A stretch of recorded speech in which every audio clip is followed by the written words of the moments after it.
Good morning all of you. నేను doctor Raman Raju, senior ayurvedic consultant, మెడి9 Ayurveda hospital. ఇప్పుడు తలనొప్పి వస్తుంది అనుకొని మనం దాన్ని ఎక్కువగా సీరియస్గా తీసుకోం. మెడికల్ షాప్కి వెళ్ళి ఏదో ఒక ట్యాబ్లెట్ తీసుకొని వేసుకుంటాం.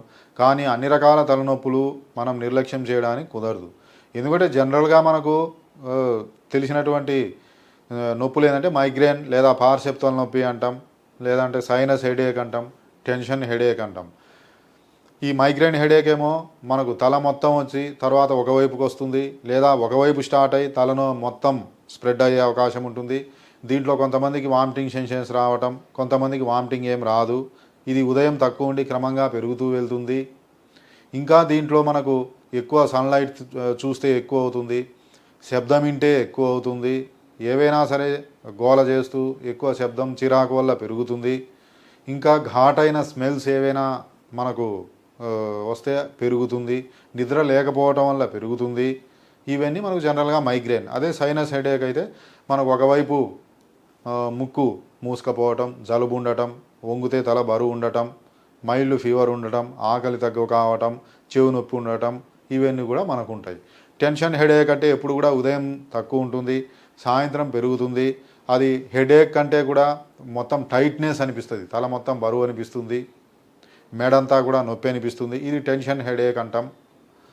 అయితే ఇవి మనకు సరే ఒకవేళ మనము మెడికల్ షాప్ నుంచి తెచ్చేసినా పెద్ద ప్రమాదం ఉండదు. కానీ ఇలానే మనం నెగ్లెక్ట్ చేయడం ద్వారా ప్రాణం పోయే కొన్ని హెడేక్స్ ఉంటాయి. అవి మనకు ఎన్యూరిజం అంటాం. అంటే బ్రెయిన్లో ఈ రక్తనాళాలు ఉబ్బటం వల్ల ఎన్యూరిజం వల్ల వచ్చే తలనొప్పి అంటాం. ఇది కూడా మామూలు తలనొప్పి వల్లే వస్తుంది. దాన్ని నిర్లక్ష్యం చేయడం ద్వారా అది ఒక్కొక్కసారి ఎన్యూరిజం అనేది ఆ ఉబ్బినటువంటి రక్తనాళం పగలటం ద్వారా ఉన్నట్టుండి భయంకరమైనటువంటి తలనొప్పి రావటం, వామిటింగ్స్ రావటం, ఒకవైపు కాలు చెయ్యి పడిపోవటం, కోమాలోకి వెళ్ళిపోవటం, రక్తమంతా కూడా బ్లీడ్ అయి బ్రెయిన్లో రక్తం క్లాట్ అయి చనిపోవడం జరుగుతుంది. నెక్స్ట్ ఇంకా మనకు జనరల్గా కూడా ఈ బీపీ పెరగటం ద్వారా కూడా హై బీపీ వల్ల మనకు మ్యాలిగ్నెంట్ హైపర్ టెన్షన్ అంటాం. ఈ ఎక్కువ పెరగటం ద్వారా ఈ రక్తనాళాల ఆ ఫోర్స్కు చిట్లిపోయి దానివల్ల కూడా బ్లీడింగ్ కావటం, ఫిట్స్ రావటం, పెరాలసిస్ రావటం, కోమాలకి పోవటం, చనిపోవటం జరుగుతుంది.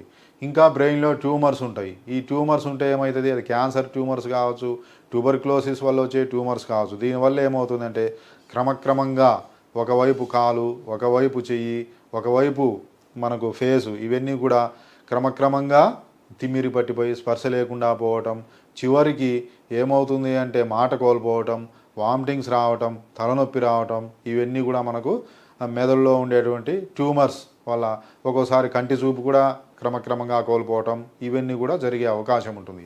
కాబట్టి మనం అన్నీ తలనొప్పులు సింపుల్గా మనం దాన్ని నిర్లక్ష్యం చేయకూడదు.